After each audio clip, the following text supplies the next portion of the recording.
আমার মামু আর মনির first anniversary. আগের দিনই গিফটটা কেনা হয়ে গিয়েছিল, শুধু ফুল কেনাই বাকি ছিল। তো ওটা কিনে চলে গেলাম ভেন্যুতে। ভেন্যু হলো বালুরঘাটের সবার পরিচিত বাটারফ্লাই রেস্টুরেন্ট, আর এটা হচ্ছে আজকে আমার আউটফিট অফ দ্য নাইট। ওখানে পৌঁছেই তো স্টার্টার খাওয়ার পর্ব শুরু হয়ে গেল। আর সাদা জামা পরলে তাতে দাগ লাগাবো না, তা কি করে হয় বলো। তারপর তো শুরু হয়ে গেল ফটো সেশন। আর আজকে প্রত্যেককেই দেখতে ভীষণ সুন্দর লাগছিল। আজকে মামু আর মনির অ্যানিভার্সারির জন্য আমরা এক জায়গায় হলেও ছোট মানি আবার ছোট মেশোকে টুক করে একটা বার্থডে সারপ্রাইজও দিয়ে দিল, যার জন্য মেশো একদমই রেডি ছিল না। আর এই পুরো ঘটনাটাকে ক্যামেরাবন্দি করার দায়িত্ব ছিল আমার উপর। মেশোর বার্থডে কেক কাটার পরে এবার হচ্ছে মামু আর মনির অ্যানিভার্সারি কেক কাটিং এর পর্ব। শুধু কেক কাটা না, মালা বদলও হয়েছিল। আর দুজনকে দেখতে এত মিষ্টি লাগছিল, আমি না চোখই সরাতে পারছিলাম না ওদের থেকে।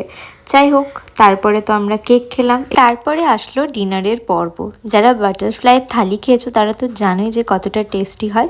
তো আমাদের ডিনারে ছিল মাটন থালি, আর লাস্টে খেয়েছিলাম Cornetto. That's it for today. See you in my next mini blog.